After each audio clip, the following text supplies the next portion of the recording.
Since the dawn of civilization, humans have mastered the art of manipulation through trust and deception. From the Trojan horse that ended a 10-year siege to con artists on street corners, the pattern remains unchanged.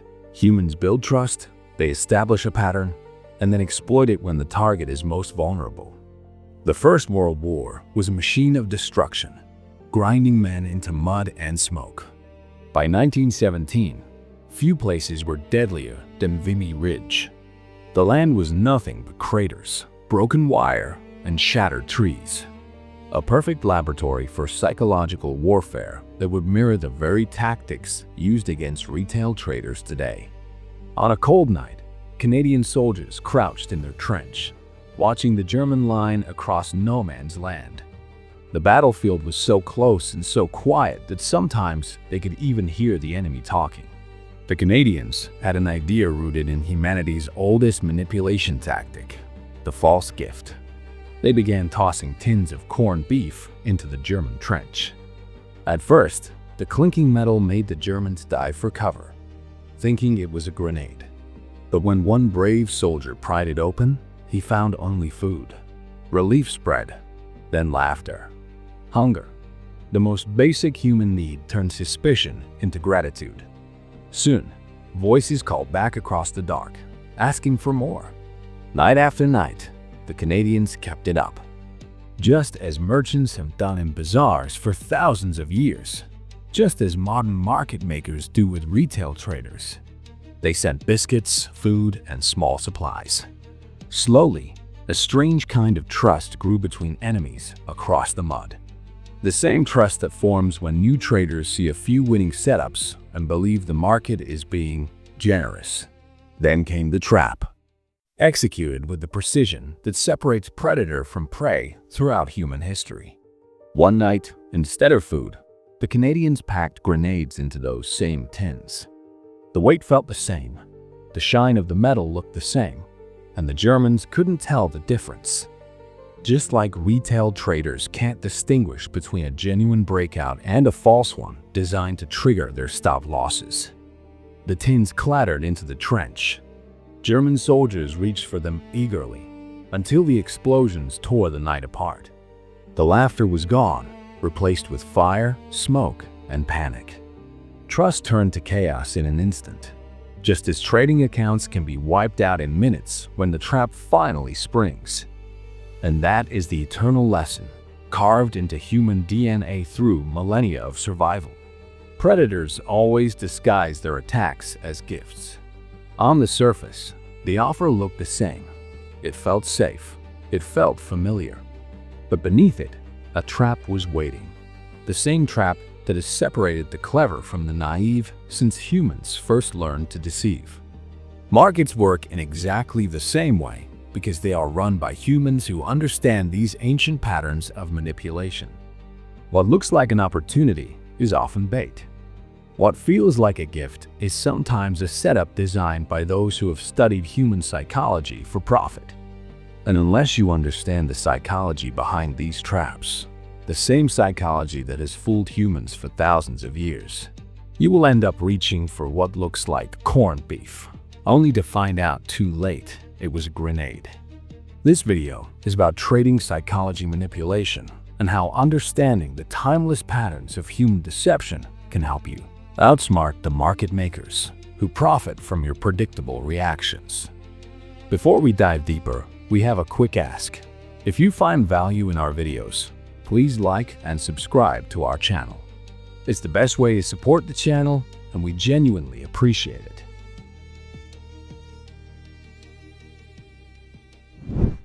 The Cartel and the Mafia, a true Forex market manipulation story. Between 2013 and 2015, some of the world's biggest banks were caught secretly manipulating the foreign exchange market, the largest financial market in the world. A group of top bank traders set up private chat rooms with names like the Cartel and the Mafia.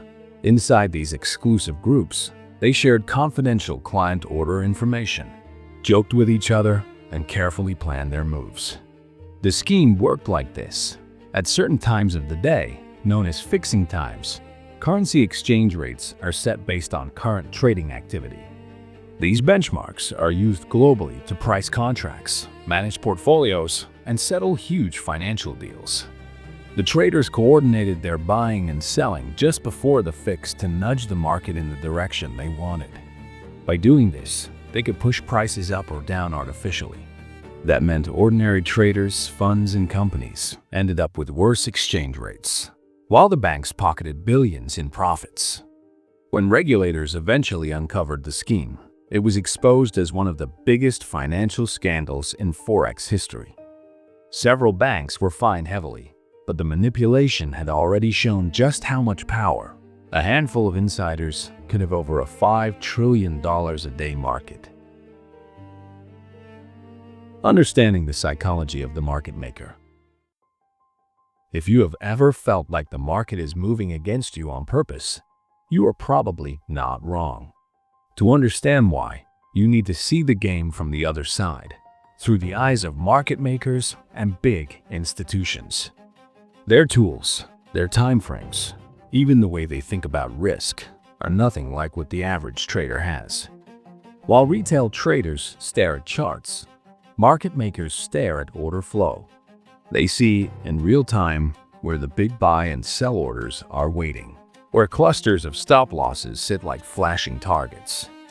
You and I only see delayed candles in volume, and that tiny edge, even a 5-second delay, gives them the ability to front-run retail sentiment, nudging price into the very spots where small traders are most exposed. And it is not just about what they see. It is about how fast they move. Their algorithms react faster than a human can blink, and that speed creates a built-in trap. Retail traders are always reacting, while market makers are always anticipating. And by the time you act, they've already positioned themselves, often by triggering the very stops that force your hand. The gap grows even wider when it comes to risk. For retail traders, risk feels personal. It is fear, greed, hesitation, or gut feeling. But for institutions, risk is mathematics. They hedge, diversify, and size their positions with cold precision. A single loss doesn't rattle them. It is just part of the system designed to stay profitable overall. But for retail, one poorly managed trade can be fatal, and that is not a coincidence, as how the game is designed. Then, there is the most obvious difference of all: capital. Market makers move with sums so massive that they don't just participate in price, they bend it. They can sweep the market into areas where retail stop losses are concentrated, scoop up the liquidity, and then flip the move back in their favor. To small traders, it looks like chaos. To institutions, it is just harvesting. The market maker psychology isn't about playing the same game better. It is about playing an entirely different game, with better information, faster execution, tighter risk control, and overwhelming capital. And until you understand how they think, you will always be the one reacting, while they are the ones hunting. Data-backed solutions for retail traders. 1. Stop thinking in candles. Start thinking in liquidity. Most retail traders stare at candlestick patterns like they are magic signals, engulfing bars, pin bars, head and shoulders, breakouts. But the truth is, market makers and institutions don't care about your candlestick patterns. What they care about is liquidity. Liquidity is simply where orders are sitting, stop losses, pending buys, and sells. To the market maker, those orders are fuel. Every wick, every breakout, every false move you see on the chart often isn't random noise. It is price being pushed into areas where liquidity is waiting to be taken. So, instead of asking, "Is this a bullish breakout?" start asking, "Whose stops are sitting above this level? Who gets hurt if price sweeps through this zone? Who benefits when those stops are triggered?" That shift in perspective changes everything. You stop trading like prey chasing patterns and start thinking like the hunter looking for where the herd will run. Candles tell you what happened, but liquidity tells you why it happened. and who was on the winning side. 2. Use time frames that can't be easily manipulated. One of the biggest mistakes we retail traders make is living on the short time frames. The 1-minute, 5-minute, or 15-minute charts. These are the hunting grounds of market makers. Because institutions target in microseconds with their algorithms firing thousands of orders in the blink of an eye. That speed allows them to whip price back and forth, trigger stop losses, and create fake moves designed to trap impatient traders. But for us retail traders, the trick is in the higher time frame. Because the higher the time frame, the harder it is to manipulate. Daily and weekly charts reflect massive amounts of capital and genuine market positioning. It is not easy to push those candles around for fun. It takes billions to move a daily close, and even more to shift a weekly trend. That is why seasoned traders say, the higher the time frame, the clearer the signal. On the lower time frames, you are often trading noise and manipulation. But on the higher ones, you are reading the true intentions of big money. So instead of getting caught in the traps on the 1 or 5-minute chart, zoom out and let the daily and weekly guide your direction. Then, if you must, refine your entries on the lower charts, but always in line with the bigger picture the market makers can't easily distort. Number 3. Trade less, observe more. Another big trap retail traders fall into is thinking that more trades equal more opportunities. In reality, every extra trade you place is just free liquidity for market makers. They thrive on retail impatience, every rushed entry, every poorly thought out position. Every emotional click of the button gives them an easy way to profit off you. The traders who survive long-term don't chase every wiggle on the chart. In fact, they spend more time watching than trading. Because when you do more observation, it sharpens your pattern recognition. It trains your brain to see how price reacts around key liquidity zones, how stop hunts develop, and how institutions disguise their moves. And when you finally do trade, it shouldn't be just any setup. It should be an asymmetric opportunity. Situations where your risk is tiny but the potential reward is many times larger. These are the rare trades worth waiting for. Think of it this way. Market makers set traps by dangling easy trades in front of you, and the more you bite, the more you feed them with commission and possibly losses. But the less you trade, the harder you make it for them to use your capital as ammunition. In short, trade less, but with more intention. Let patience do the heavy lifting.